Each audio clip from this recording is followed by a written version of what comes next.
on ice. Laced up clean, yeah, the vibe feels nice. Fuck you, Tony. Said we wouldn't fly. Now we're running this mile high. Yo, yo, yo, happy fucking May. We are nearly halfway through the year. Welcome to Shoes and Brews, the podcast, episode 10. As always, I've got Ash joining me. How you going, bud? Good, Scotty, mate. I'm fired up. Excited for this one.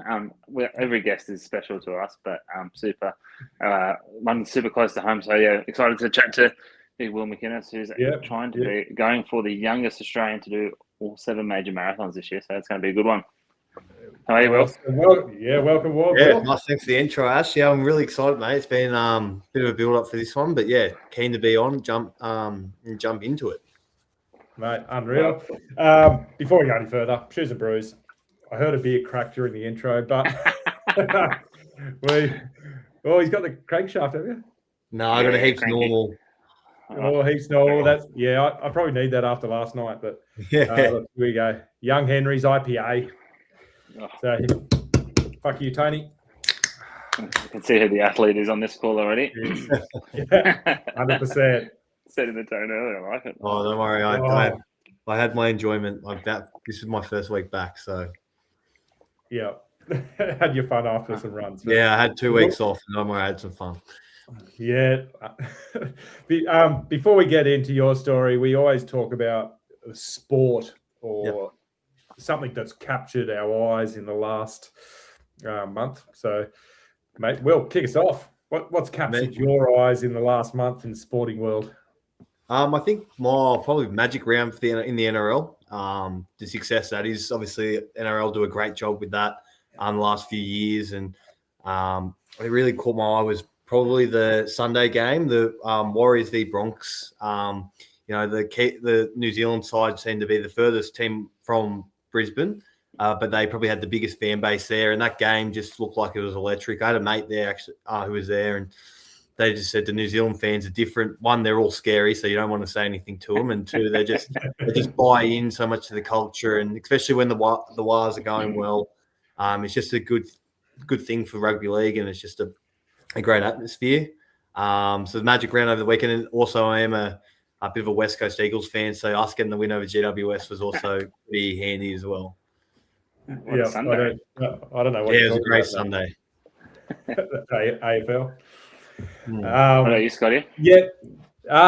Look, probably so much. I mean, it was the golf last time, but we're going to get into London. So I won't mention that one. But yeah, rugby league. I can't stop watching it. But at the moment, there's a lot of focus around the Premier League. Yeah. Especially for me, we got a win this morning. It wasn't pretty, but we got a win. Tomorrow morning, if City don't win, it's game over. We've got the Premier League, so that's what's been capturing mine. And then we go to Champions League final the week after. Yeah. So you're an Arsenal fan? Yeah. Yeah, so am I. So it was unreal. I woke up this morning early and watched it. So yeah, awesome. Yeah, my brother's actually flying over to Europe tomorrow, and he's going to be at the Crystal Palace Arsenal game. Oh, stop it! Yeah, wow. So he's going over. He's probably almost hoping that City win tomorrow morning. Yeah, 100% he is, because all the games are played at the same time. On Saturday. So yeah, he's pretty keen for that. Mate, that's unreal. What could possibly go wrong? Oh, I know. I've got a bit of recency bias. So NBA finals are on. So my Celtics crashed out a little bit too early, and it happened literally today. I don't know if anyone saw Wemby's pull up from the Stickers 3. That's next level stuff. But then a little bit different. I don't know if you saw the footage of Noah Lyles and Gauk out training together. That was before, I think, the Shanghai Diamond League. If not, go check it out. Like, just some cool shit. See Gauk on that level, and yeah, it sort of removes some of the ego that you see on the big stage. But I just loved it. I think that's cool stuff. So yeah, and also the Panthers just flying on, but we don't need to talk about that forever. So redemption season, baby.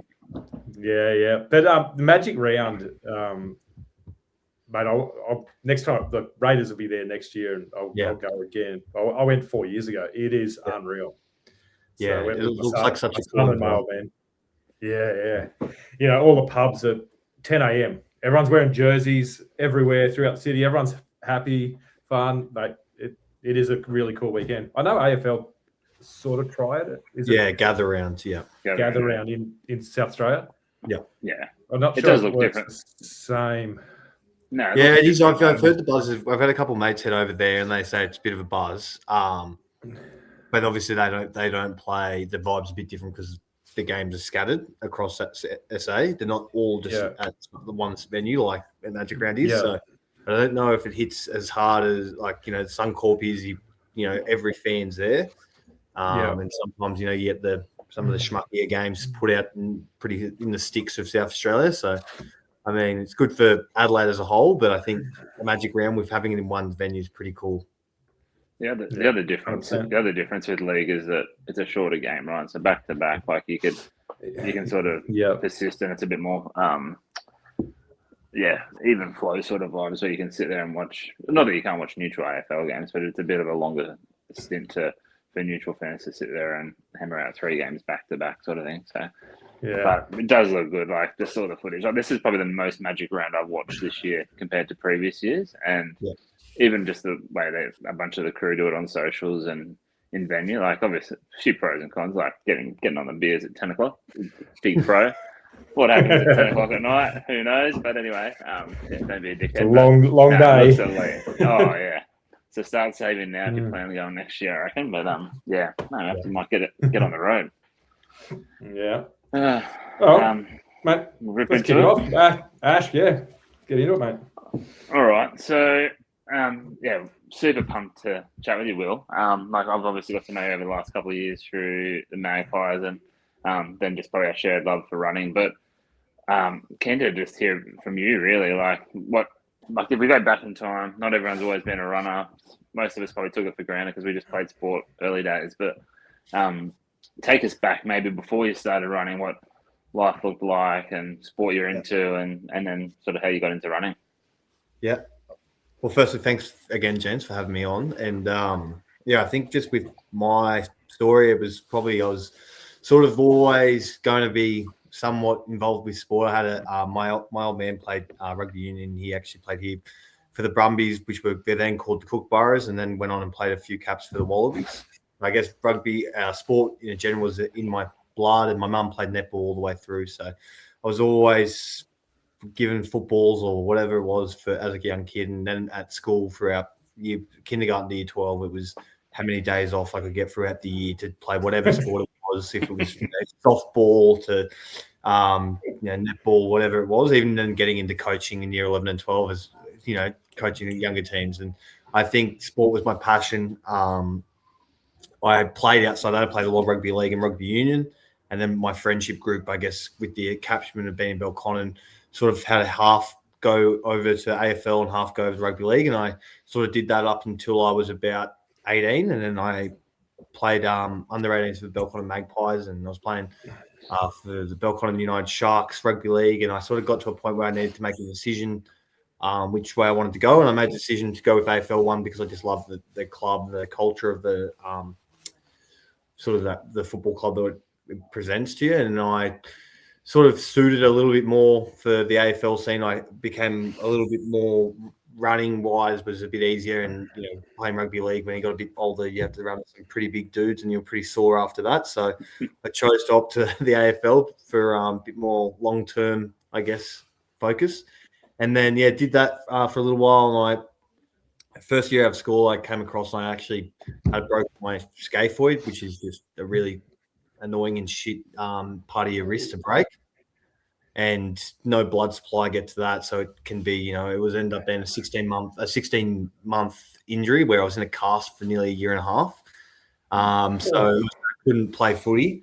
And running seemed to be my only way of getting fit because I couldn't do anything with my arm. And I didn't really enjoy running. I sort of, it was just something to do here or there. And I remember just back then, I used to just run with my phone. I remember didn't even have Strava back then. You just run and I remember sweating so much that I ran with a Ziploc bag and you didn't have AirPods and you just had corded earphones and I'd sweat so much because of everything and my phone would be in rice for a couple of days. And that sort of taught me that, I need to, there's a bit more, there's levels to this. And, but no, I just did that as a little bit of a hobby, and then went in to play footy AFL again. And, I probably had, after the year off, I wasn't quite the same sort of player. Obviously began coming in, and there was a few bigger bodies, and, you sort of out of that, when you play under 18s, you don't have that same friendship group that you came through all the pathways with. And, I had moments there where I didn't enjoy it, and I didn't think it was for me. And you face, the feeling of being left out of teams, which was new to me. And that happened a couple of times. And, I sort of always had that point, like, maybe do I do, like, is footy worth doing, or do I just give up? And then I think in 2021, I made a decision that, I had some hamstring issues and whatnot. I just wanted to have the year off footy. Just wasn't for me. It wasn't for me. I wasn't enjoying it. And I just lost my dad just passed away, and I sort of, I wanted to do something for him, but at the same time, my nan was also ill with MND, and obviously AFL do such a great thing for motor neuron disease, and they pump it up with MND round. So, I thought there was a bit of a space there for me to do something, especially with the year off. And I'd never run a marathon or a half marathon or a marathon or an ultra marathon. So I sort of set myself up a bit of a goal for 36 weeks. At the end of every 12 weeks, I'll do a bit of a challenge. And at the end of the first 12 weeks, I did a half marathon. And then I sort of announced it, raised to a bit of a fundraiser from there on. After week 24, so the second 12-week block, I went on and did a full marathon, which I actually got quite lucky. I was never going to do an event. I was always just going to do it in my sort of, from my backyard. And luckily I did, because COVID happened, and footy actually got cancelled that year. So I remember running that first marathon, my first ever marathon, and I actually had these restrictions in place where you could only exercise for 2 hours outside. And I was like, well, I'm not going to run a sub 2 hour marathon anytime soon. So I had to sneak that one in and try and get that by. And I had mates that wanted to join me, but you're only allowed at 5 people at a time. So we had like a bit of a staggered thing. I had 5 people at the front, me and another in the middle, and then another 5 setting the pace behind me. And then, guys just jumped in along the way. And I think that brought, that's the first time I thought people, I'm making a difference here. I'm inspiring people to want to do something, and they could see it was going for a good cause. So I did the half marathon. And then the big one was at the end of the week 36 was to run 10 laps of the bridge to bridge here in Canberra, and 50 kilometres. And I did that on 4th December 2021, and had a heap of guys down there, smashed it out, and I got a heap of auction items as well. And we ended up raising about $32,000 for Fight M&D, which was pretty big. And, like, I was pretty young there. I was only 20. I was 22, or would have been 22 then. And I think, that was something for me, because I did lose my nan in the middle of the training block to M&D. So that was a big factor for me to keep going and make her proud. But yeah, finishing that, I really enjoyed that, and I love the challenge, and I loved having the goal. Like, just having a goal for me is a big thing. And then obviously I had that, and then I was like, oh, maybe I'd go back, footy, had my year off, did what I want to do, and have another crack at footy, be around the place. So I went back to footy, and then I did that for a few years. But in between each sort of, our pre-season, I was like, oh, maybe I'll do a half marathon. And I still hadn't done a race ever. So went on and did a couple of Canberra Times fun runs in November, sort of like, stay fit. And every time I set myself a goal, if it was to run a sub 130 marathon, I was around I was always able to achieve it. So I've been pretty lucky with my running. Like, as soon as I like to put my mind to something, it's like, all right, I'm all in on this. I've got to set my goals, and, it's that or nothing. So pretty determined in that way. And I did that for a few years, and I did a lot of halves, and I wanted to go to the next level and run a sub 3 hour marathon. And then when I talked about it, I got into Canberra. And that sort of led me to where I am today, I guess. Went on and did Canberra Marathon. So we'll get to Canberra in a sec. So firstly, thanks for sharing. Like, that's a hell of a story. Like, and probably not too dissimilar that lots of other people, I reckon, can relate to, where they played a bunch of sport just because, like, a bit of Aussie culture, like, we love it and we have a crack at everything, and then we try and pick what's, best for us, or we like the most, or where we're going to get least injured from some big units running at us. But then to transition, and, like, I love that it's with a cause behind you, and obviously just the timing of your dad and your grandma at the time, like that obviously probably just fired you up even more to get it done, and that's a huge amount of fundraising just quietly. So then we fast forward a couple of years. So you then run camp. Well, you put your nominate for Canberra, and just before we talk about the result for Canberra, can you talk us through like the goal setting process? Like what was like when you it was a bit of a staggered. Registration process.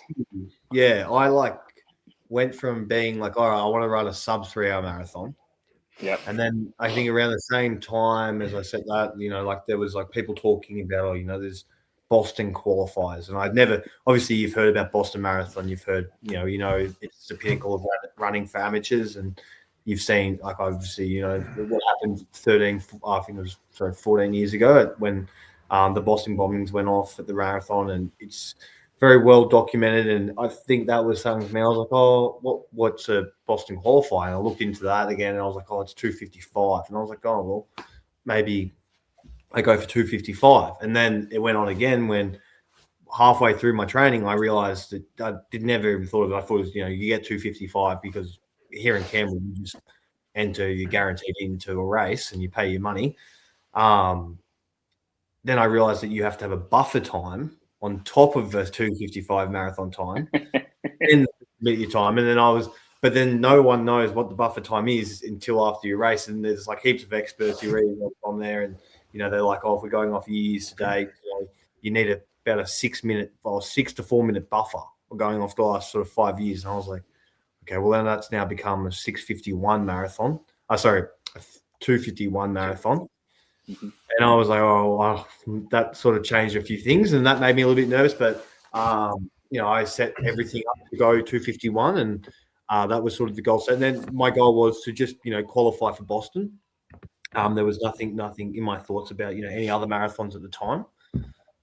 And so, talk us through the training plan, because you've gone from, in the nicest way possible, a recreation runner a little while ago to then going, I want to qualify for Boston, which, to be honest, for pretty much every runner's like dream state scenario, right?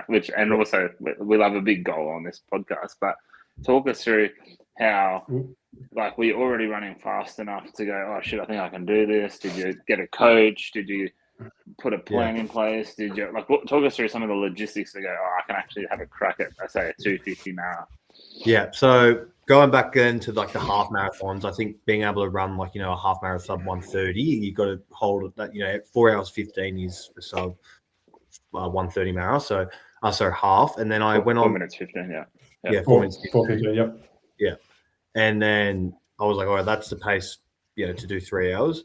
And then I did like another one on my own. And I was like, I did one on my own training, and I was about, I was able to have my first sub 4 minute per K half marathon. But I just think I was like, I probably could take this to the next level, but I'll need some help. So here there's a local guy here that a few of my mates, the Sunday Sippers boys, Ash, them, they were using a guy named Gav from Eager to Elite, and messaged them and said, what's he like? He was like, great dude. You probably know Gav. I went to school with him. Yeah. Yeah, Gav. Yeah. I caught up with Gav and sort of sat down with him, and I said, look, this is goal. And he's run Boston Marathon before, and he sort of went to me like, this is what I'm thinking for your training. And he goes, look, for someone your size, it will be a bit hard. Like I'm not naturally built like a runner. And, we had some hard truths there that I probably need to get down a little bit, or it's going to, maybe is this realistic? But he actually never doubted me once. Like he put the belief in me, and I sort of said, look, I'm giving myself long enough time here. It's not till April. And I think I saw him, I actually just broke my jaw playing footy. So I remember seeing him the day after I had my operation. I said, I need to start running. And my first run was on grass because I wasn't allowed the shock of running on concrete because my jaw was broken. And that was 30 weeks before the Canberra Marathon. So I said, I will have a 30-week block and go all in on that. And he was like, all right, if you can go in on that, I can reckon we can do it. And again, like going back to all these goals, going back to that 36-week block I had, like once I set myself something, I just, that is it, and it's all or nothing. And it took took a while, and there was some really shit days and some really hard days. But I just being able to get a coach and having Gav's guidance to take me to that next level. It was stuff that I didn't do, like in a lot of interval work, a lot of hill reps.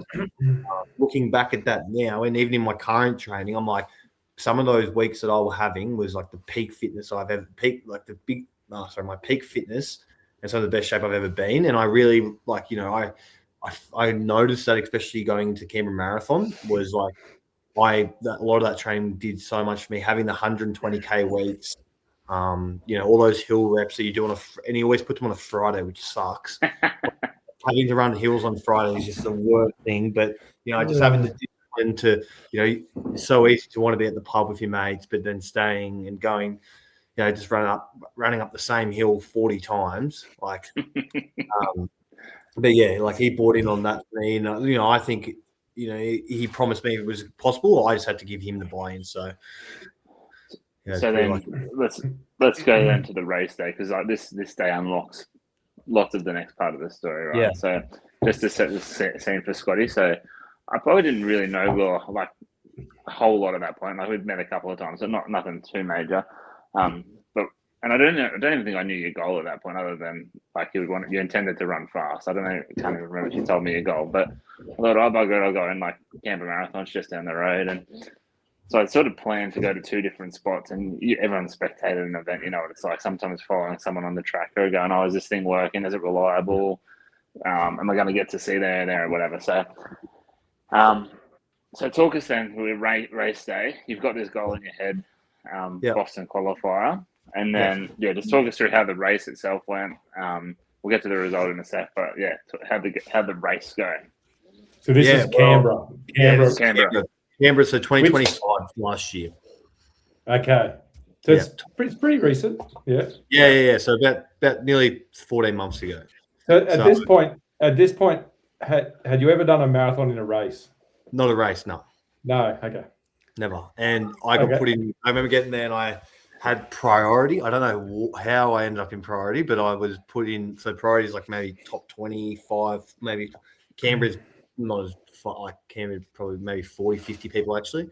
And the morning of, but my training was awesome. Like I knew, like I actually went there and I was like, there was not much doubt in my mind. And I was like, the race, so I set everything on my watch, my Garmin to, run a 2:51 marathon. So I was like, that's my goal. And I said, I'm not like, that was the pace. I think the pace was about 3:55, 3:56. I had to average. It wouldn't have been that fast. I wouldn't have thought. Because I think isn't 250 is 4-minute Ks. I'll just check. I think it was I averaged 3:55 for what I got. Yeah, because you went faster than your goal though. Yeah, I did. That's what I'm saying. Like, that's where we're getting to. Yeah. So it was. Sorry, I've just spoiled it for everyone. No. Yeah, but I got out there and it was next level. I went out quick and like I realized, all right, this is fast. And I was probably 40 to 30 kilos heavier than anyone in that priority group. And I sort of felt a bit off. Like I was like, oh, and then just watching, going, what the hell's going on here? Yeah, who's this guy here? But I was a bit of a fish out of water there, but I held on and I sort of went pretty hard for the first 12 Ks with them. You got past Parliament House, a couple of hills early. And I remember just looking down my watch and some of my Ks were like, 3:51 and like right out the window, like everything that my gum was saying. And as a coach myself and done a lot of marathons as well, I'd just be going 3:51. Oh shit, I'm in trouble. Yeah. Yeah.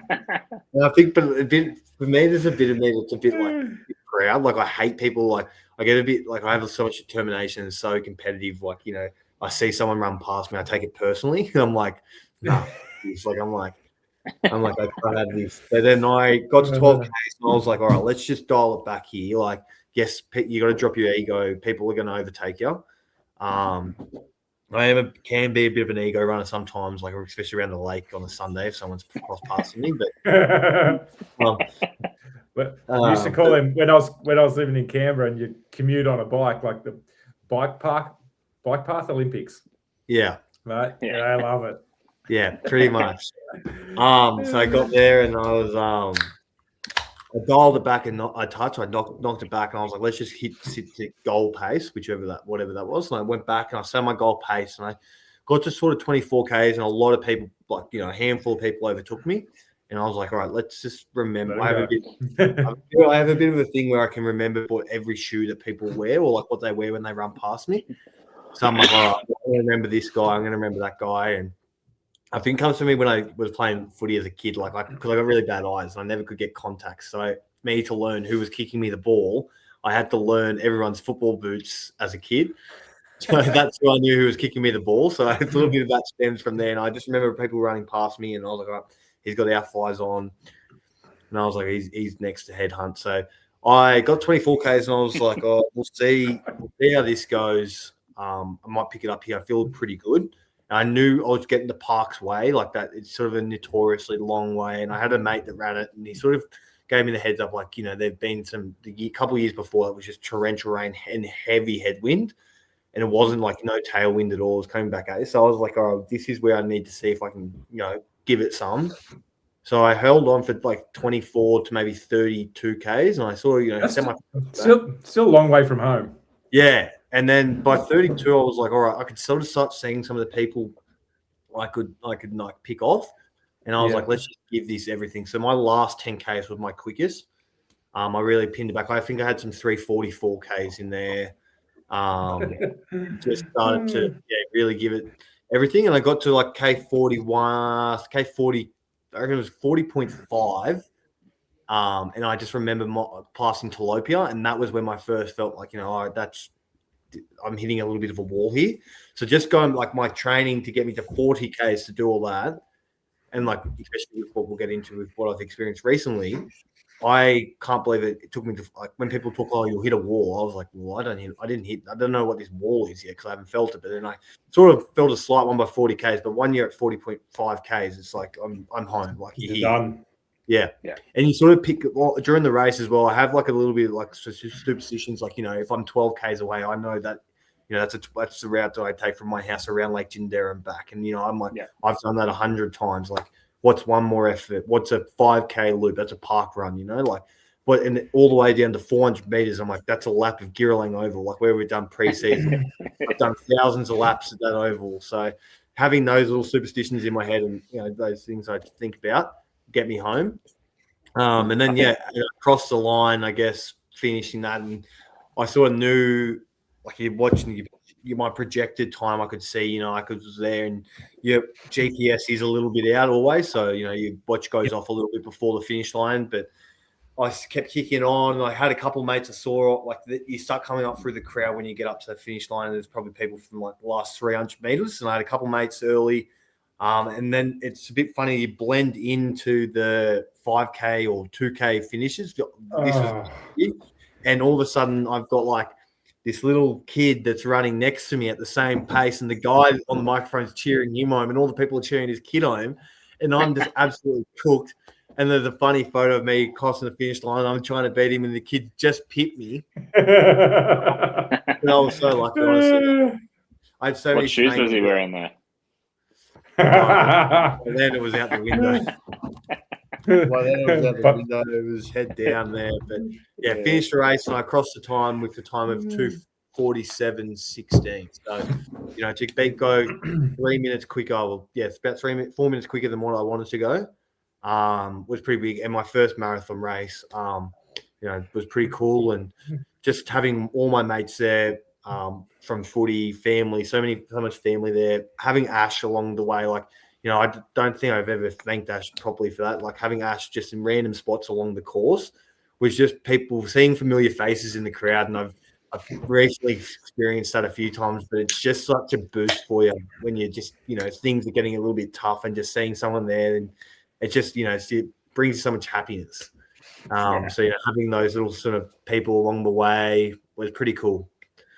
To be fair, mate, I think I saw you. The last time I saw you was before you crossed back over the bridge to head towards Tilapia, which on the old Canberra Marathon course now, because they changed it this year, but on the old course, that was like you sort of knew you were heading home because you cross back over to the right side of the bridge. You got a nice downhill. You pass the wind that'll chop out zone there, and like any downhill at a marathon's a good one, right? But I remember heading home after and then seeing you post the photo and you finished something. Oh, he's absolutely blitzed. I had no idea. By the way, that your goal was 255, 251, so 247 in your first marathon. Better than cool, mate. That's bloody unbelievable. I'm just nuts. And so, like, since then, because we'll get to. You're now trying to. Well, this year, this is like the year of many people's dreams that you're living out, right? So you got your Boston qualifier. And so, talk us through like the decision process. And was it? I just wanted to do Boston, and then all of a sudden now I can unlock and do all of the majors. Was it? Yeah. Oh, I actually am pretty good at this thing. Like, I don't know. I sat back for a little while. I was like, well, I looked into it a little bit deeper, and I was pretty lucky because Boston's like sort of 2 weeks to 1 week after Canberra. So I remember seeing after I finished Canberra, I was like seeing all the time like Boston hype around that. And then the London one was 6 days after that. And I was like, oh, that'd be pretty cool to do the double and whatnot. And then I remember seeing for the first time, it's called the Abbott Marathon, World 7 Marathons. And the big part of that was Sydney had become a major marathon last year. And I really thought, that would be pretty cool to do Sydney Marathon as well. It's become an Abbott major.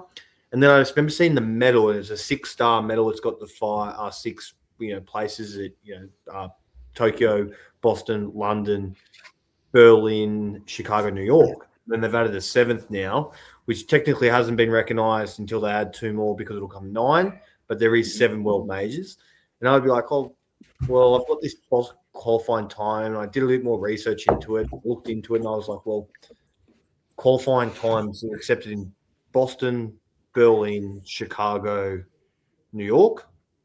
I was like, well, there's 4 of them. And then there was traveling groups and whatnot with Tokyo and London. And then Sydney I backed my chances to be an Australian resident, which actually became the most one. That was the scariest one of all I had no control of. And a big part of where I am at life, I guess, was I'm sort of locked in with my work commitments next year. I want to have a big crack at that. And, I'm 27 this year. So I was like, well, I want to, life's pretty short, and I wanted to travel, and I wanted to do something pretty cool. I'm sort of a person that can't just sit down, relax, go on a holiday, have a beach holiday. Like, I've got to do something. It's hard for me just to, have a couple of hours of doing nothing. So I was like, well, if I'm going to go overseas, I want to do something. And I was like, the qualifying time lasts with you for up to 12 months. And I was like, well, I've got the time.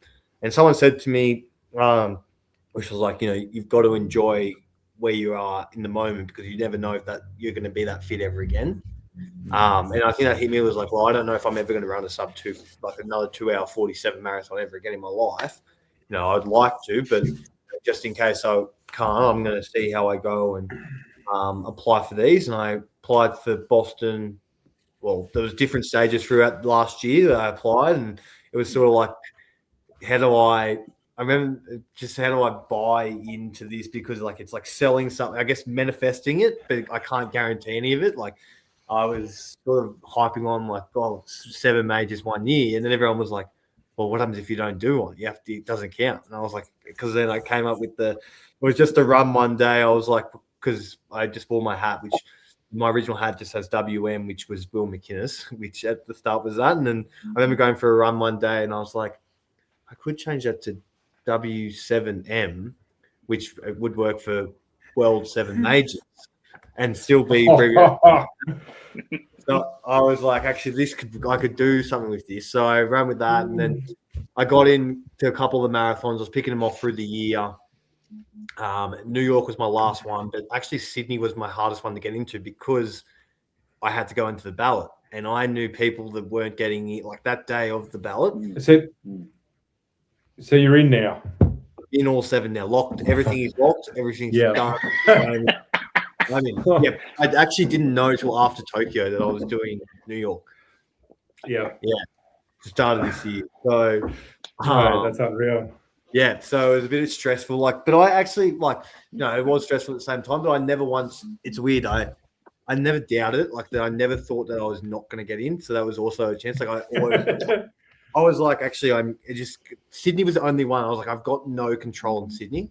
Where the rest, I could sort of, my time was there. My time had done the work, or there was other options. I don't think I could have, it is a little bit of an expensive way to take the travel to a way like I did for London and Tokyo. And I couldn't probably comprehend doing that when Sydney's 2.5 hours up the highway for me. No. I might have had a contact for Sydney that we could have sorted that out. But anyway. Yeah. No, I actually didn't get in with my time for Sydney because I went in tried to get in with the high performance athlete or something. Yeah. And it was like I missed out by a couple of minutes. You're just a regular athlete, mate. Calm down. Yeah, I'm not high performance. So yeah, locked in on those 7, and then I think it was so easy talking about throughout the year, and then I went and played footy last year as well, which was a bit risky, and I ended up with a bit of an annoying injury called osteopubis, which was pretty grim to finish the year on footy, and I had to have 3 months off running completely and pretty much rebuild for 10 weeks before Tokyo. And week 1 of that 10 weeks, like my max I could do was 100 meters. So I was like a bit down in the dumps there going, I don't know how this is going to be possible. And, I was like always to myself, my goal for these 7 World Marathons, yes, it would be nice to, have a time, but at the end of the day, I just have to complete it. There's no real thing there, but then the true competitiveness comes out of me every time I get to a start line, and it becomes all right. Let's see how quick I can do this and not worry about the repercussions of your body. Had a good 10-week block. Yeah, and so I was glad to get that. So I remember chatting to you before you flew out so you've now done Tokyo, Boston, and London. So you've done 3 of the 7 already. Remember chatting to you before you went to Tokyo, something around, do you have any goals or whatever? You don't have to tell me if you don't want to. It's all good, whatever. And I think it was along the lines of, I'll have fun. And I don't know. I've got a goal in my head that I'll sort of verbalize or whatever. So correct me, I might get this wrong, but I think you did a 2:57, then a 2:59, and a 3 hour for the 3, give or take. Is that about right? Yeah. So 2:57. That went from running 3:20 was the goal for Tokyo to running 3, which was I genuinely didn't think I was a chance because all my training was like I didn't feel like I was I didn't train to run a sub 3, but I just sort of everything played in my hands. So I got 2:57 in Tokyo, which was amazing. Boston 2:59, which was sprinting to get to that finish line because sub 3. And then, there's a 6-day turnaround and a few things that didn't play my favorite London, but still pretty cool. And, I can't complain running a 3:01 time at London. It's called fucked legs. Yeah. Legs would have been from 6 days ago. Yeah, that played a factor. And also, having the difference between Boston and London I felt Boston was like, you're racing, like people are there because you're in the qualifying times, you're there to race. And then, I must have been pretty conservative when I submitted my predicted time for London. And I had to sit in the 3-hour 30 runners. And me trying to get into the 3-hour runners was about 30 kilometers of just cutting in and out of lanes, trying to find paths. And, you get your casual runners, which is still cool. Like, everyone's got a goal at a race. Everyone's doing their thing. Like, it was probably my fault more than anything. But, there's guys out there running with fridges on their backs, guys out there running in full cricket outfit with a cricket bat and a cricket helmet on. Just seeing that sort of thing. Like, people are out there, people are running with prams and stuff. So, I did play a bit of a factor in me in how I went. But overall, 3:01. Now we've just changed it. It was a bit of a goal in mind, like, it'd be cool to get all these sub 3. Now we changed to let's try and get all the average to go sub 3. So drop some pace at Sydney then. I could obviously talk to you about this all day and beyond. Like, I've got so many questions around just like the logistics of stuff and like, you know, shit like sorting out your food and your travel and even the stresses of accommodation and celebrating and not celebrating too hard and going again. But I'm probably more just to like move it forward. Like, so this is the longest break until the next marathon, right? So you've got Sydney next up. Yep, Sydney's in 13 weeks. So Sydney at 13 weeks, and then this is like the longest longest downtime. Well, not really downtime, but block of training and recovery, and then to go in the back end of the year. So Sydney, Berlin, Chicago. Is that the right order? Yeah, and then finish it with New York. So, maybe just to fast forward, you do a couple more sub-3 marathons just for a laugh, and we'll see how it goes. I do have a bit of a plan for the next 13 weeks, which I've actually stayed with Gav now, and I'm still with Gav from Meeting to Elite for my training block at the moment, and we've sat down. I've just come out of a 2 week sort of life.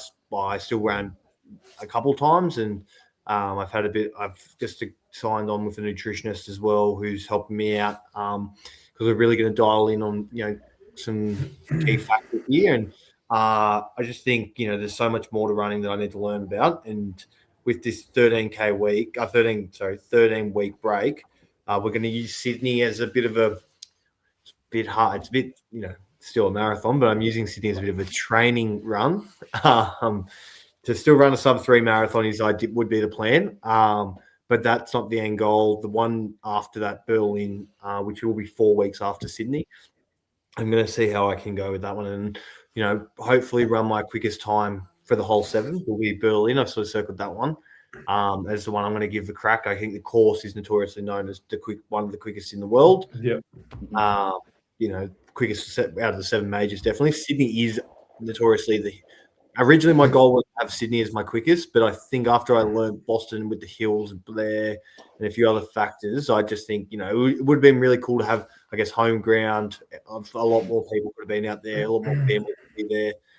It's a tough course, Sydney. That's what played my factor in the decision to make that. Sydney's just to complete. If I can hit 2:59.59, I'll be happy with that. Just go through the motions, use it as a bit of a training run for Berlin, and then go out to Berlin and give it, my best shot. And then 2 weeks after Berlin, originally I was actually coming home after Berlin, and then I was going to go 6 days later back over to the States. But after my recent travels, I realized that flight home from Europe is quite tough. And I'm going to stay over there. So now I'm going to go over there. My last trip out overseas, I'll be over there for the whole 3 marathons. Berlin, 2 weeks after Berlin, do Chicago. And then I'm going to be staying in the States till November 1st, sorry, the day after Halloween is New York. So that's the finish. And which will be a cool experience, going over there for so long. But got a bit of a game plan now. I don't know really what the plan for Chicago and New York holds just yet. I think Chicago, we'll just see how the body pulls up. It'll be a bit like London. See how the body pulls up after Berlin, especially after that quick time that I'm hoping to get. And then New York, I think that's going to be a lot of adrenaline there. Everyone's spoken to me about New York as, it's the pinnacle. And that's another thing, like the really cool experience for me doing these marathons. I've met so many amazing people along the way. And, I don't think I had the appreciation at the start of my journey for realizing how rare it is to get into one of these marathons, let alone all 7. So just talking to people about how much running means to them has given me a bit more of an appreciation for it all. And and then just talking to them about their experiences at different courses and just things that I wouldn't think about going out there, the little things and the crowds. It's really cool to hear different people's perspective. I've noted that the Americans are very biased to their ones. Shocker. But it sound like as Boston is pinnacle of running for amateurs, and it was everything for me that I wanted to start. I think London for me was probably a cooler experience, even though I had my worst, not my best time, but just the atmosphere was just something different. And I believe from all reports, it's going to New York very much like that. So I'm really keen to finish it there. We're a pretty cool place to finish it, and I've got my mum coming over as well, actually, who I'm doing a lot of them solo. So to have my mum coming over to that one will be quite special. She's been a big part of the journey to get me over here. So yeah, I'm really excited for that. But yeah, obviously it's hard to look ahead to New York at the moment with another 3 in front of me, and that's just taking one at a time now. Yeah. So one of the questions I got is so how many? It's probably hard to answer, but how many people tried to do all 7, which is only 7 last year, in a calendar year? There's actually a few that I know of a lot. There's a few Americans that have done it before last year. There's only ever been one other Australian, which is obviously how I fit into this category. One other Australian has only ever done all 7 in one calendar year. Yeah. Which obviously only last year. So he was a 51-year-old male. So that's how I worked out that I will be the youngest. Yeah. And I'll also be the youngest to do all 7 ever. Because there's the 29-year-old was the youngest ever to do all 7. Oh, sorry, youngest ever Australian. Sorry, I've got to have these. Okay. There was a kid from Colombia. A kid from Colombia did it last year, and he's 22. So he's got the world record for the youngest. But I am actually now a world record holder as well, which Guinness World Record sent me a certificate in the mail after completing London, because there was the most finishes ever in a marathon. So everyone that ran the marathon also got a certificate. So how many people finished London? 59,800, I think. So 66,000 started it, 59,800 finished it. So just picked New York by like 300. Because one of our future guests, Owen, who's the doctor for Dunlop, Ash that we talked about,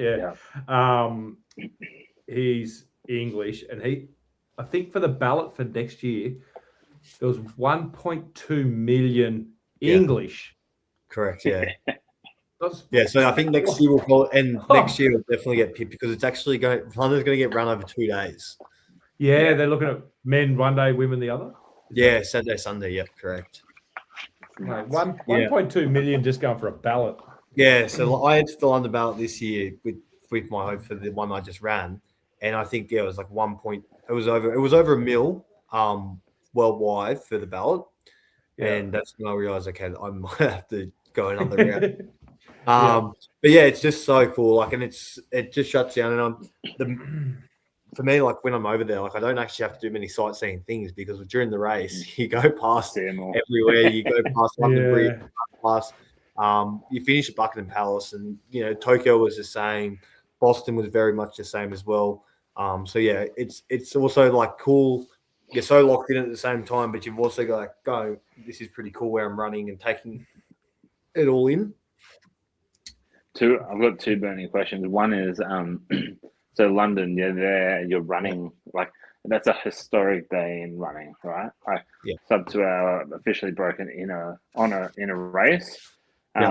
Just talk us through what was the vibe like when that kicked off? It was pretty cool. And London, you've got there's a section where runners, you run past where you've run before. So I actually started hearing this massive erupt, like the crowd getting even louder than it already was. And I was like, something's going on here. What's going on? And I was already running on the left side of the fence, and I heard just the crowds getting louder and louder. And all of a sudden there's just the leaders absolutely flying at about I think they were mile 22. So nearly already at the end. And I think I was only at K14 or 15 at this stage. Going, these guys are an hour in front of me already. Like, that's just and just seeing that was pretty cool. And that I forget his name. The guy who came second though, he was on debut, so he was like time marathon runner, and he was a half marathon specialist. So I had even spoken to a few mates previous to this who were living there. And I was like, I think he will get broken. I genuinely thought this would be a chance because he goes out of the gate so hard, and he was going to push Sebastian along the way. And just seeing them in the flesh and running. And I had to run with my phone for London because I was finishing. I had to work out, and I had no one over there to help me get home. So I had to figure out in a foreign place, how do I get home? So I've had trained to run with my phone. I had my phone on me, and I remember just getting notifications a heap, like maybe. And then I remember looking down at one of them, and it was like, world record broken, blah, blah. And I was like, so he's got it. And then I just heard the bar. As soon as you finish, like everyone's talking about it. As soon as you cross the line, like, oh, someone ran sub 2 hours. Like the record was broken. And then I think I got back to my hotel room and just saw that. And I think it was pretty, well, it can't be broken in history. Like to say you ran in the marathon, the first marathon with a sub 2 hour marathon is something that can't be taken away. To say that you're a part of that, it's a pretty cool thing. And, like I smile. I just have done. It's hard to say because it was small and just part of history, and to be there on the day was surreal. And so then, in a totally different vein, so don't want to speak for everyone, but big merch guy, big sucker for some sports memorabilia and merch. So, talk us through the expo at the majors you've been to so far? Is it actually out of control as I think? Yeah, it is. It's crazy. I learned. Well, Tokyo taught me a bit because I was overwhelmed when my first one because Canberra don't have an expo. You don't. It used to be in Tilapia Primary School or something, didn't it? Like in the hall. I remember going there and setting up.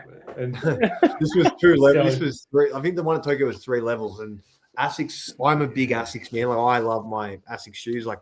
Asics are my probably number 1 training shoe for everything. And I just remember knowing Asics were, they're the brand, and you get there, you get given I was just ticking all the boxes for all the like people say, do you want the finisher t-shirt? Do you want the jacket? And I was just ticking everything like, yes, I want all. You get to the expo and you get you get your bib, and then you got to go, get your t-shirts. Tokyo was pretty good. The dollar to Tokyo was pretty good, so I was happy to spend a bit. And my first one, so I was like, "Oh, this is pretty." And I got the jacket, which was a nice orange jacket. That was the color of the year for them. So, and got them. I got a few other t-shirts, and that was pretty cool. But then you just go down. Like I thought that was it. Then you go down a level, and then all of a sudden it's like, it's all the brands are here now. It's your Adidas, your Pumas, everything there, and then you're just walking around, and then these chaotic like brands. Like you got your gels, you've got all your nutrition guys there, you've got your recovery guys there, you've got car people there, you've got bank companies there. And I think after I took the jacket home, I was like, "Oh, my goal is to get obviously the t-shirt and a jacket from every place," which I thought was a good idea. And then I went to Boston, and the Boston jacket is notorious. Like it's got history behind it. The Adidas do it. Yeah. They've had every 5 years. It goes back to the traditional green and blue, which I was actually in the 130th year, so went back to that color. So that was pretty special. Got the top, got the jacket, got a couple of long sleeves, and the dollar there isn't great, so sort of broke the bank a little bit. I was ready. I think the jacket cost AUD. I think the jacket was about 155, 170 AUD, something like that. So I was like, all right, that's probably the most I'm going to pay. That's cheaper than I thought it was going to be, because at the Australian Open, like I could see you wearing the New Balance one. Yeah. But the Australian Open, but New Balance jackets were like $280. Yeah, well, that's when I got to London. I nearly had to go, I don't know if I'm going to do this jacket thing anymore, because I got to it and I remember opening up looking at, mind you, I've just like come back from Boston, lived it up over there, and had to come back my last little leg here in London. I was like, oh, we'll just see what we can spend here. And I looked at the jacket and it was £135. So you convert that to dollars, it's about $270. Oh, that's quite the jacket. But it is. This is it. This is the London one I'm wearing. And shout out to Gav and Eager to Elite, but it looks like he's designed it. It does. It looks very Gav. I haven't caught up with Gav since I'm back, but yeah, it's pretty cool. Mate, jacket. Last time I was in Canberra, he gave me a beanie, and I reckon it's that pattern is nearly exactly the same. Yeah, it is. The pattern through the middle, the green stripe. Yeah. Yeah. But no, it's really cool. So the expos were sick. You get everything. You get the bibs. You get the the whole process of it can be pretty crazy. But yeah, I was with London. I was a bit sore and wounded. Still from Boston, so I was a bit of a sour sack in there. So I actually was texting Ash at the time I walked in there. and I was just like, I was in and out within like 5 minutes, and then like London, the London one was probably the least stuff you got given. Like there was just so much free stuff you got given at Tokyo and Boston, which was really cool. Like you got all these packs. London, you just got your bib and a $270 jacket. It was cool. I had a lot of fun. So I'll throw to Scotty in 1 sec, but I thought I'd give you the chance because, like, you're obviously doing this monumental, experience journey, and I'm sure there's some people and maybe even some brands that have helped you out that you might want to just give a mention to, mate. Like, we're happy to give them a plug, but if there's anyone who's helped you out along the way, I think all my coaches. I think was Gav.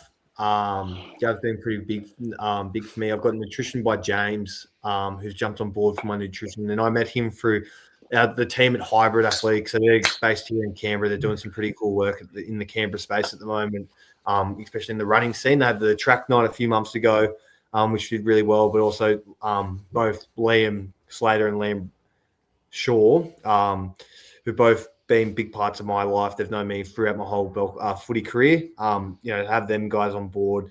I probably couldn't do it without them. My body's pretty cooked, and especially over in London, they work some magic and were able to get me some physios over there, and that was all taken care of. And I don't think without them I was going to be able to get up for London. They're big ones, and Garv as well. Garv Francis, who's again he's a masseuse here in Canberra, and he's looked after our Belco boys again. And without him, I'm seeing him. Whenever I need, he'll drop whatever he needs for me within a heartbeat, and I'm there at his house in Flory up the road. So, he does so much for me getting up. So those are the main ones. And then I've been lucky to have Pillar jumped on board, Pillar Performance, with a lot of their supplements, which is pretty cool. With what they're helping me with my recovery and stuff and going to that next level. And then just with some family, I've had some family sponsors jump on and help me out because it is quite financially pretty expensive. So those guys have really helped me out. And then just all the support back home, I think, from, work, footy, that's probably all my mates back home. And but, my mum and my brother, they're probably my two biggest reasons. They're like my main supporters why I go out there and do it. So to have the support from them means obviously absolutely everything to me. So it's obviously just a solo journey when I'm out there, but there's so much work behind the scenes from people that have got me here. But as well, just the support. It's pretty cool that I can be halfway across the world, and I'm getting people staying up watching me at midnight here in Canberra and sending me text messages. That obviously means so much to me. So yeah. Sorry, I don't know which way I pointed, but on my screen I'm pointing to Ash. Yeah. He would have been up early, sending messages. Everyone supported me. You guys mean the world, and especially the guys at Athlete's Foot. They helped me out with the New Balance shoes the other week. So I'm sure we'll get into them shortly. But just everything going into this, it's not easy, but having so many people around me is really making a big difference. Yeah, nice, man. Beautiful. All right, Scotty, what do you got? All right, we're gonna fast five, slow five, whatever. We all love a chat, so it could be here a while. But mate, we'd like to ask the question, same 5 questions to every guest. But who is the biggest running influence in your life? Who has been running influence? That's a tough one. I have there's obviously runners out there that inspire me. I think for my running journey, it's hard to go past it because it was sort of him that got me into when I did that 36-week challenge was probably Ned Brockman. And I remember him doing his 50 marathons in 50 days. And, it was pretty relatively, it wasn't so mainstream back then. And I remember seeing that, and that's probably, what gave me some ideas. So probably Ned Brockman was probably my biggest journey. What was my biggest, inspiration at the start. Mm-hmm. Now obviously I look at blokes like Gav, my coach. He's done things in the past. When he's done New York, he's done a lot of these world majors. So I do like to reflect a lot on his experiences. So yeah, they're probably my 2 biggest ones. Yeah, no, cool. Actually, I've earmarked Gav to have him as a guest because mate, he can talk as well. Yeah, he's good. He's got some good stories. He actually wants to have a catch up very shortly with me. So yeah. And I might even let him play guitar on there. Yeah, he loves it, mate. Yeah. Mate, what's the funniest running story that you've got? Mate, I've got heaps of poo ones. Yeah, could be poo story. It could be probably another funny London. story. Probably London was probably my most like something like I never have to use like because I've got a nutritionist now and like a lot of it's like drinking. I'm actually hitting my proper fluids. So I realized like I've a lot of pee breaks during the day and leading up to it. And it got to London and I was about from the start I was like I need to piss. Like I need to go to the toilet badly. And I just got to like a point. I was like, just piss yourself. Just honestly, just do it. Like, give your home. Like, I knew I was so close to my time. I couldn't get there. I know I was 32 Ks, and I don't know. Probably what hurt my time, and mentally I didn't like doing it. But I saw a portal, and I just had to go in there. And I really opened the door. Someone's in there. He rubbed open the like. Then he's come out. I've gone in there, and it was just there was quite a state in there. And I'm not one. I think everyone laughs about it. I've got such good eyesight, but I've got very sensitive smell and hear. And it was just everything was all in front of me. And I'm just 32 Ks in. I've had quite the amount of carb gels go into my body and hit me. And I was just trying to get, obviously, I was just trying to be quick as possible. So everything was out. And I've just do the biggest like vomits. And why I'm going to the bathroom at the same time. And also I'm watching my clock of the like how long I'm in. So getting that and then 30, I think it was like 36 seconds of stopping, getting out, going in there. I had gone to the toilet and also emptied half the gel. Oh, mate, Formula One would be impressed. Yeah, just that pit stop. Yeah, that was a $60 week. That was quite humorous. Looking, I was quite angry at myself. Looking back at it is quite humorous. Sponsored by Precision Fuel. Yeah. Mate, that's awesome. So I already know the answer to one of your teams you follow, which is Arsenal in Premier League.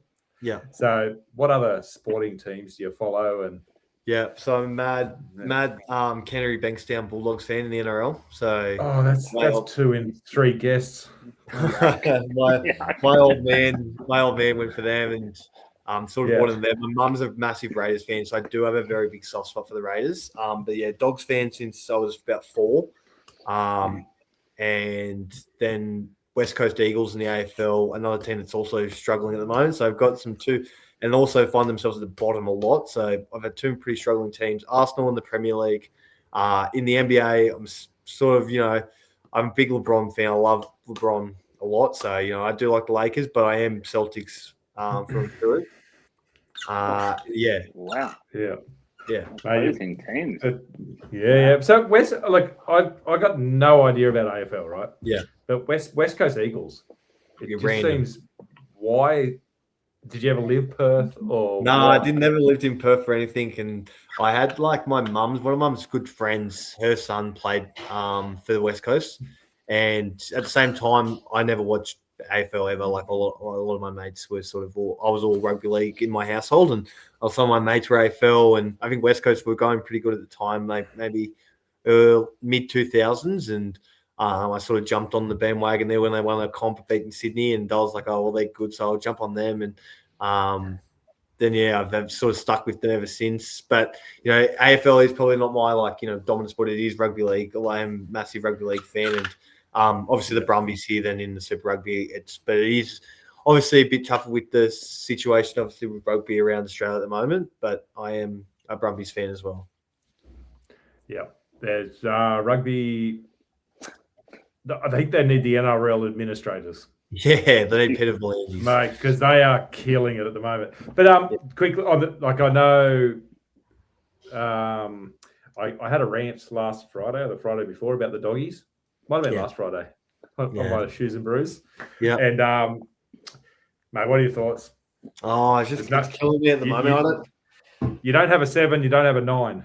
Nah, it's why we got rid of Reid Marnie is a question that I don't actually know. And, I hate bagging on people, but I just really don't think Bailey Hayward's the answer. And obviously we've gone out and done all this work with Lockie Galvin, and that's sort of been a bit of a curse for us when we had Toby Sexton at the helm, and he was, we were going so well, and we brought in Sean O'Sullivan, which I thought might be there, which was weird. And Gus is doing all these secret meetings currently with Sam Verrills, and we're dropping players. So I think there is work there. But yeah, the reason, look at the best teams in the comp at the moment, Penrith, Melbourne, we've been so dominant.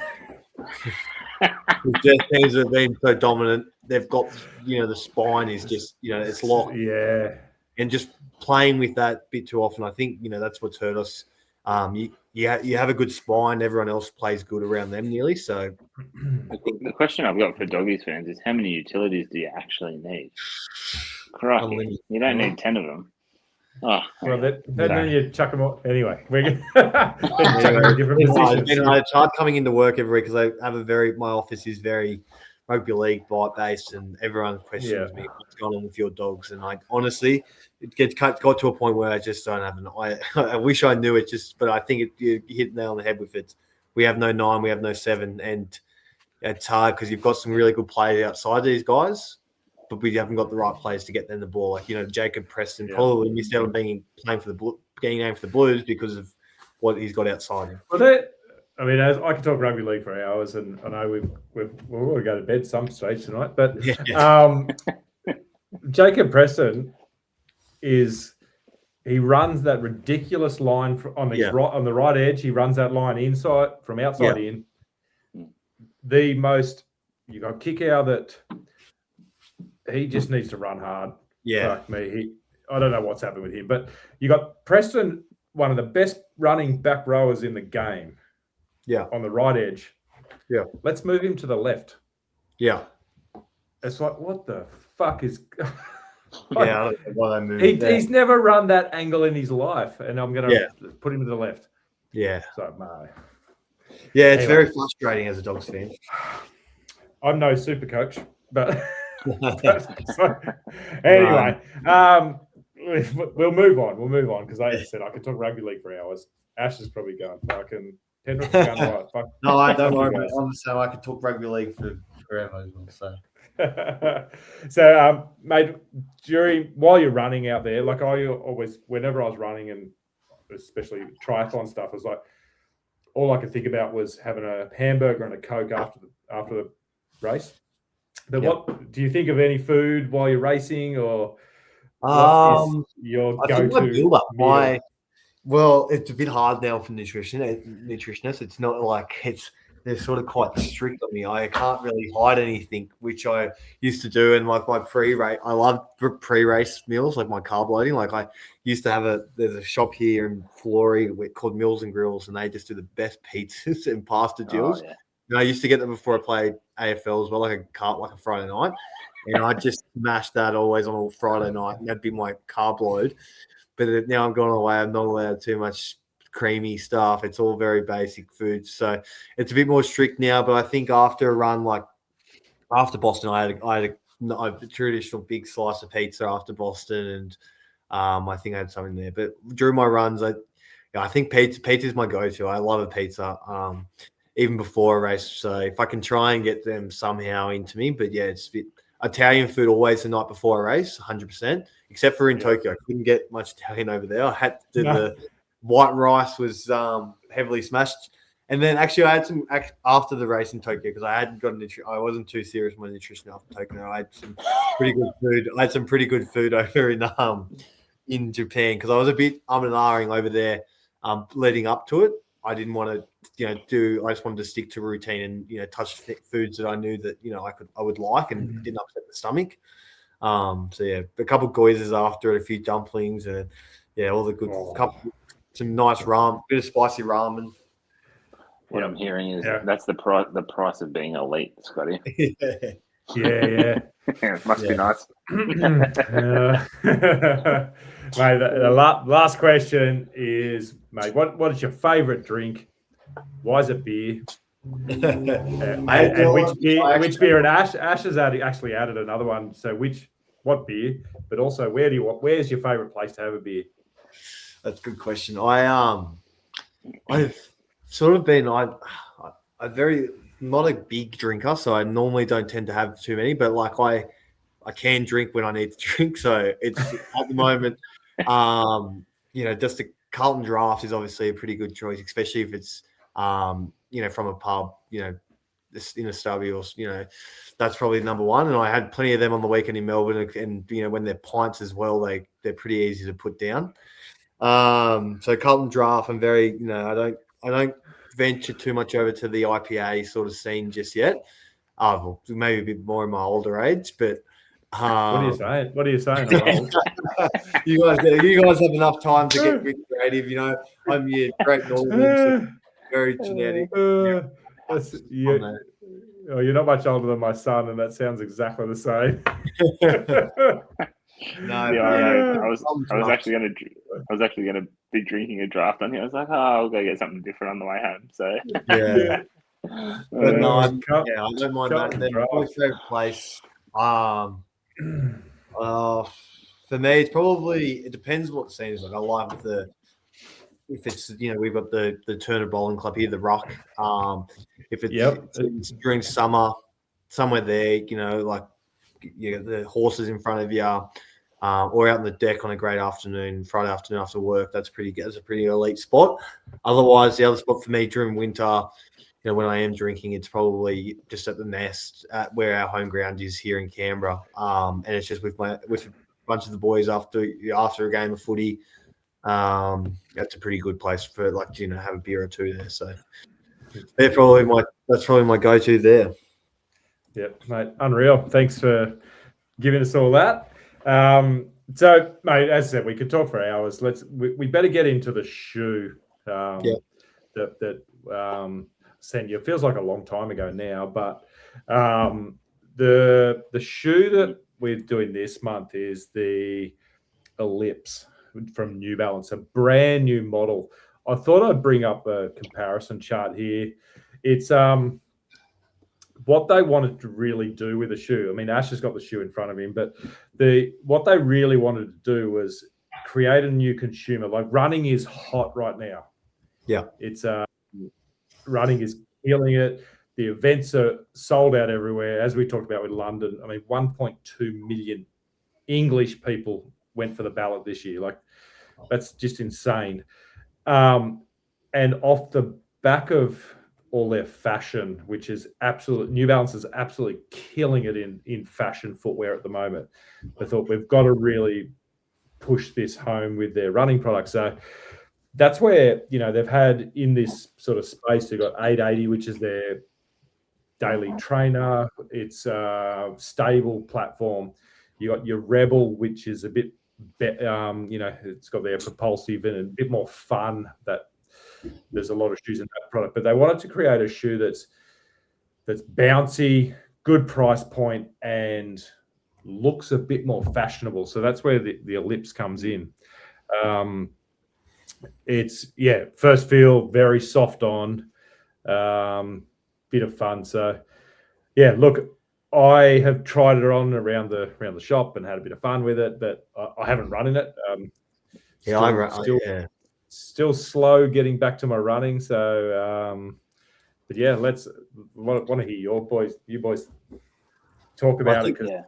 I think quickly, like, my best thing is that is a perfect casual and running shoe for me. Like, it is a shoe that I love wearing around, and one I think because we got them, Ash and I got them so early, the amount of compliments I got on those shoes were just like, people were like, they are sick shoes. And I don't normally get that with, like, I just wear my normal ASICS shoes. So to wear something like that, people are very complimentary because of the style of them. They are nailing it, I guess, what you said with the whole market at the moment. They look like, a New Balance casual shoe. At the same time, they're a running shoe as well. And running, they're perfect for me for, I like to do them in my 5 to 10K runs. And I've worn them a couple of times, especially with the sponge and the softness of them after London. Even I went for a run, my first run back, I just did a slow jog, and then when I knew my joints and all that, we got still pretty sore, and it's just perfect. It was probably a pretty perfect shoe to just go through the motions of. Yeah, I because we got them pretty early when I was still moving pretty much every day, and when I first put them on, I was like, oh, these are almost too good to wear for a run. Like, when you get a cool new pair of like shoes that you don't want to get dirty, and so I actually wore them just around, like walking and doing stuff, and but they're super, because I think we had the 1080s not long ago, and I called that as one of the shoes of the year early. I think this has surpassed the 1080 because it is so versatile.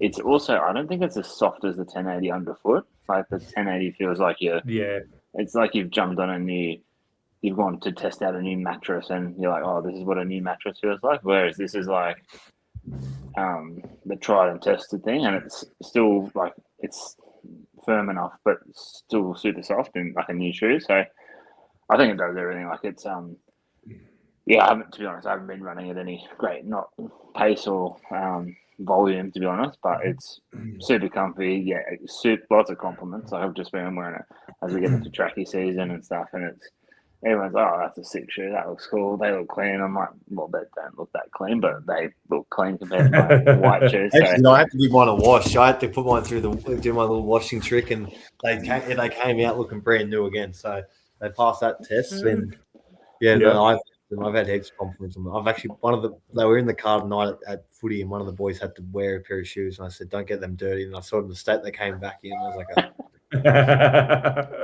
I think they are.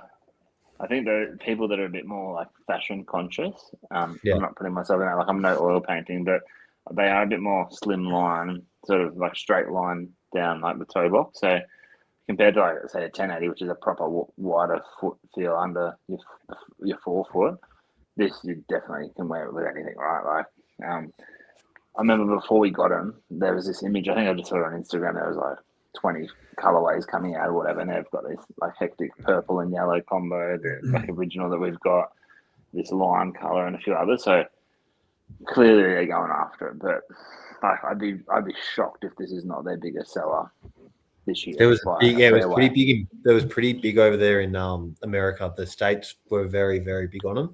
There's plenty rocking them I saw over in Boston. Yeah, they're pretty bullish. Like when we first saw them. So it would have been this time last year when I first saw it, is they wanted it to be their number one running shoe in volume. So it hasn't transformed that way into store and sales, but I think they've just got to differentiate who it's for, and it's not for the guys that are running 100K weeks. That's not the type of shoe it's for. It's for that, I'm going to say 18 to 30-year-old. Sorry, Ash. That mate, I'm well past it. Don't worry about that. It's for that 18 to 30-year-old, probably 25, that's a bit more fashion conscious. They're running once, twice a week because run clubs are cool and fun. So yeah, that's what it's aimed at. But I thought it was aimed at either two groups: people who go for Sunday run club into a coffee, or middle-aged dads, which I'm going to go with. So yeah, okay. So there you go. So no. Glad you got plenty of comments on those shoes then. That was good. They're great, and they're honestly probably my most worn shoe. Like not even running, just casually. Just general. Yeah, because even going to the gym or doing stuff like that, that's the shoe I pick. So yeah, mate, that's unreal. Thanks for your feedback on that one, but mate, I think we've been going for a long time here, so we'll wrap it up here. And mate, thanks for joining, Will. That was it's impressive. So to be the youngest person in Australia so far to hit all 7 is bloody cool. So, mate, well done. Thank you. Sorry, Scotty. We might have to get you back after November, because you said you didn't know what the plan for New York was, but I reckon I've got a pretty good idea what the plan after New York might be. So there might be a few Carlton drafts in store. Yeah. And we got to play back of the year, so we might. There might be a trip to Vegas. There might be a trip to Vegas. Trip to Vegas. I'm already over there. I'll see if I can persuade Mum. Well, it sounds like I'm really planning a trip in November some stage to come back to Canberra.